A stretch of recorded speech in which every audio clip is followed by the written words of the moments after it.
Every medical study ever conducted has concluded that 100% of all Americans will eventually die. This comes as no great surprise, but the amount of money being spent at the very end of people's lives probably will. Last year, Medicare paid $55 billion just for doctor and hospital bills during the last 2 months of patients' lives. That's more than the budget for the Department of Homeland Security or the Department of Education. And it's been estimated that 20 to 30% of these medical expenses may have had no meaningful impact. Most of the bills are paid for by the federal government with few or no questions asked. Now, you might think this would have been an obvious thing for Congress to address when it passed health care reform. But as we reported last November in the midst of the debate, what used to be a bipartisan issue has become a politically explosive one, a perfect example of rising costs that threaten to bankrupt the country and how hard it is to rein them in. The story will continue in a moment.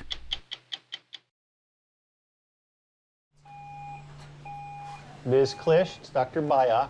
Marcia Klisch is either being saved by medical technology or being prevented from dying a natural death. We're just here checking on you. She is 71 years old and suffering from complications of colon surgery and a hospital-acquired infection. She's been unconscious in the intensive care unit at Dartmouth-Hitchcock Medical Center in Lebanon, New Hampshire for the better part of a week.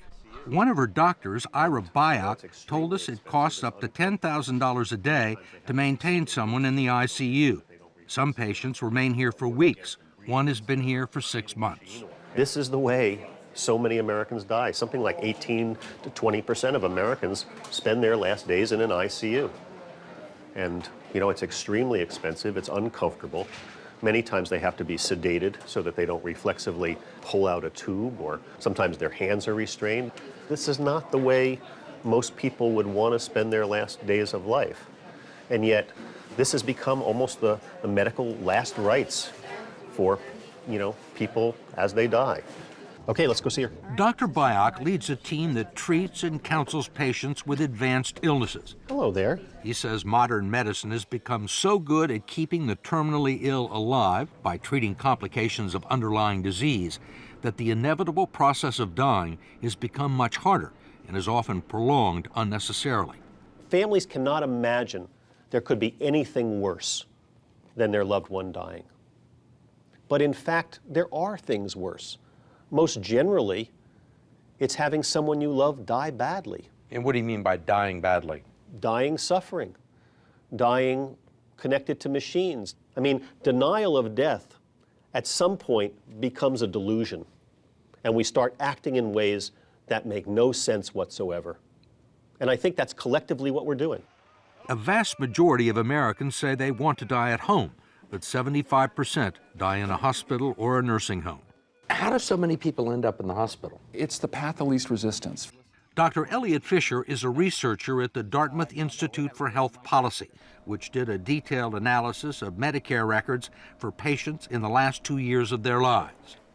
He says it is more efficient for doctors to manage patients who are seriously ill in a hospital situation, and that there are other incentives that affect the cost and the care that patients receive. Among them, the fact that doctors get paid based on the number of patients that they see, and that most hospitals get paid for the patients they admit. The way we've set up the system right now, primary care physicians don't have time to, spend an hour with you, see how you respond if they wanted to adjust your medications. The easiest thing for everybody up the stream is to admit you to the hospital. I think 30% of hospital stays in the United States are probably unnecessary given what our research looks like. That's a staggering figure. It's a huge amount.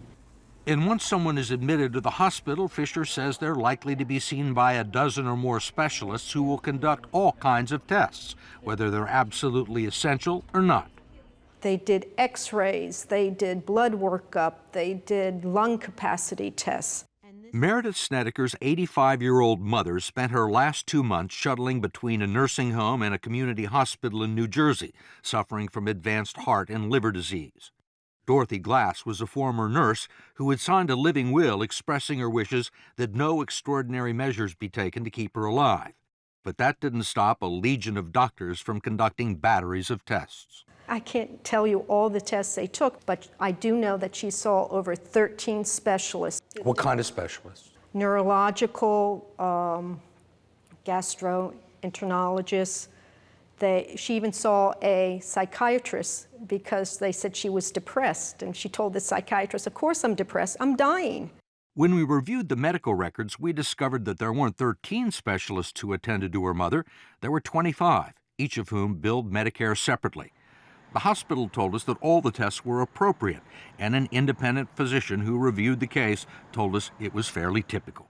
Among the tests conducted was a pap smear, which is generally only recommended for much younger women, not an octogenarian who is already dying of liver and heart disease. In medicine, we have turned the laws of supply and demand upside down. What do you mean? Supply drives its own demand. If you're running a hospital, you have to keep that hospital full of paying patients in order to, to meet your payroll, in order to keep the, pay off your bonds. So the more MRI machines you have, the more people are going to get MRI tests? Absolutely. Well, there are people that would argue this is great medicine, tested for every conceivable, possible malady you might have. The best care may well be staying home with a trial of a new medication rather than being admitted to a hospital where you can be exposed to a hospital-acquired infection. We have a system that rewards much, much more care. In almost every business, cost-conscious customers and consumers help keep prices down, but not with health care. And that's because the customers and consumers who are receiving the care aren't the ones paying the bill. The perverse incentives that exist in our system are magnified at end of life. David Walker used to be the government's top accountant, the head of the Government Accountability Office, the GAO. He now heads the Peter G. Peterson Foundation, which is a strong advocate for reducing government debt. He says that 85% of the health care bills are paid by the government or private insurers, not by patients themselves. In fact, most patients don't even look at the bills. Does that make any sense? Most things you buy, you have the customer has some impact. We have a system where everybody wants as much as they can get, and they don't understand the true cost of what they're getting.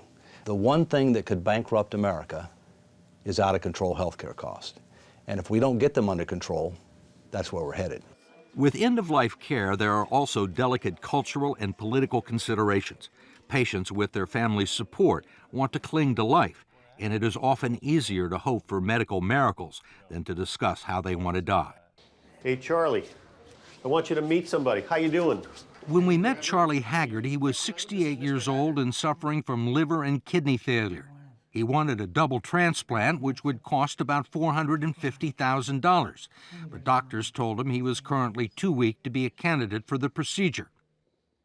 At a meeting with Charlie's family and his doctors, Dr. Byock raised the awkward question of what should be done if Charlie got worse and his heart or lungs failed.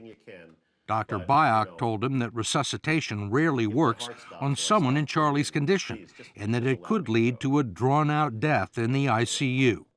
Either way you decide, we will honor your choice, and that's the truth. Should we do CPR if your heart were to suddenly stop? Yes, You'd be okay with being in the ICU again? yes, I know it's an awkward conversation. and beat second place. You don't think it makes any sense? It wouldn't be my choice. It's not what I advise people.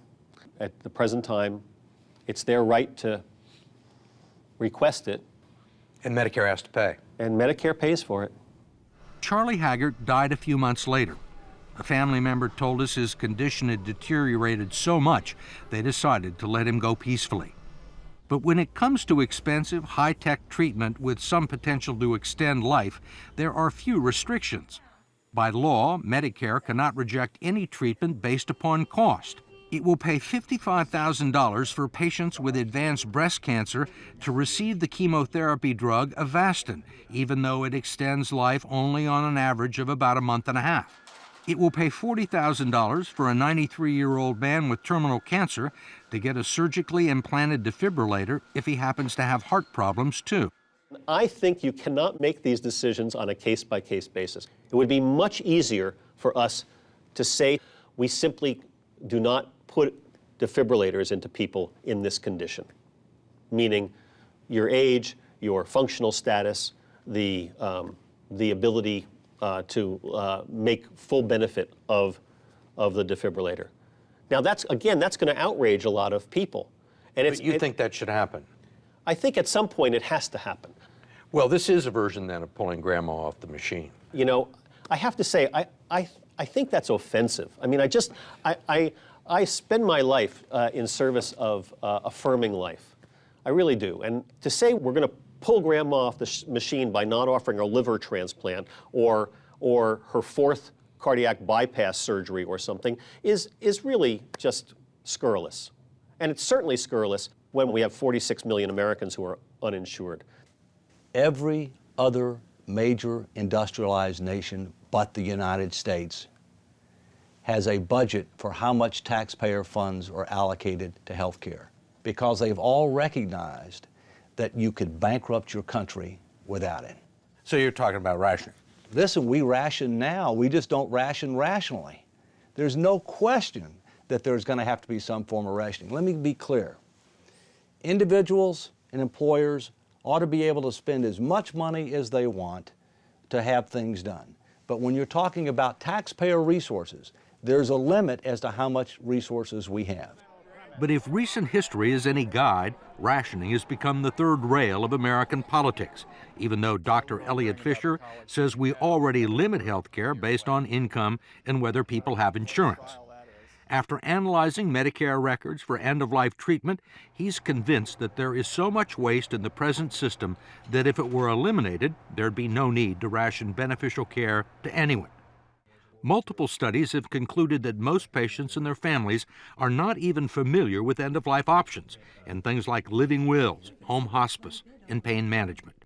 And the real problem is that many of the patients who are being treated aggressively, if you ask them, they would prefer less aggressive care.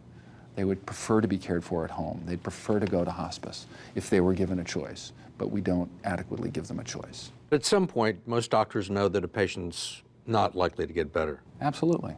And after you've run through all the choices, then... Sometimes there's a good conversation. Often there's not. You know, patients are left alone to sort of figure it out themselves. That's what Meredith Snedeker says happened to her mother. Though she received $40,000 worth of care in her last 2 months of life, not one of her 25 doctors sat down with Dorothy Glass and her family and discussed how she wanted to die.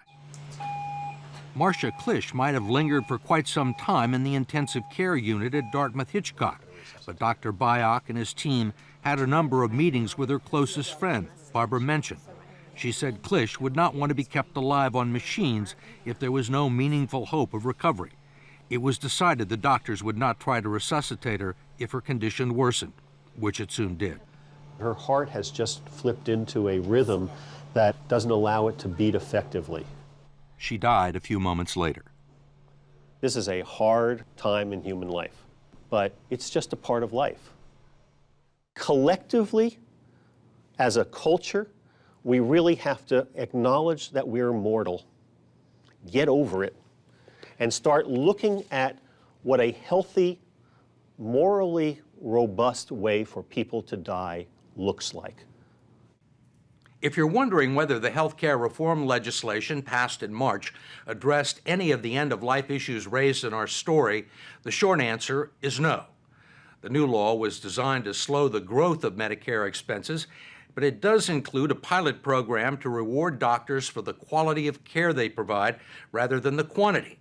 But it also reduces Medicare payments for hospice programs that studies have shown to be very cost-efficient.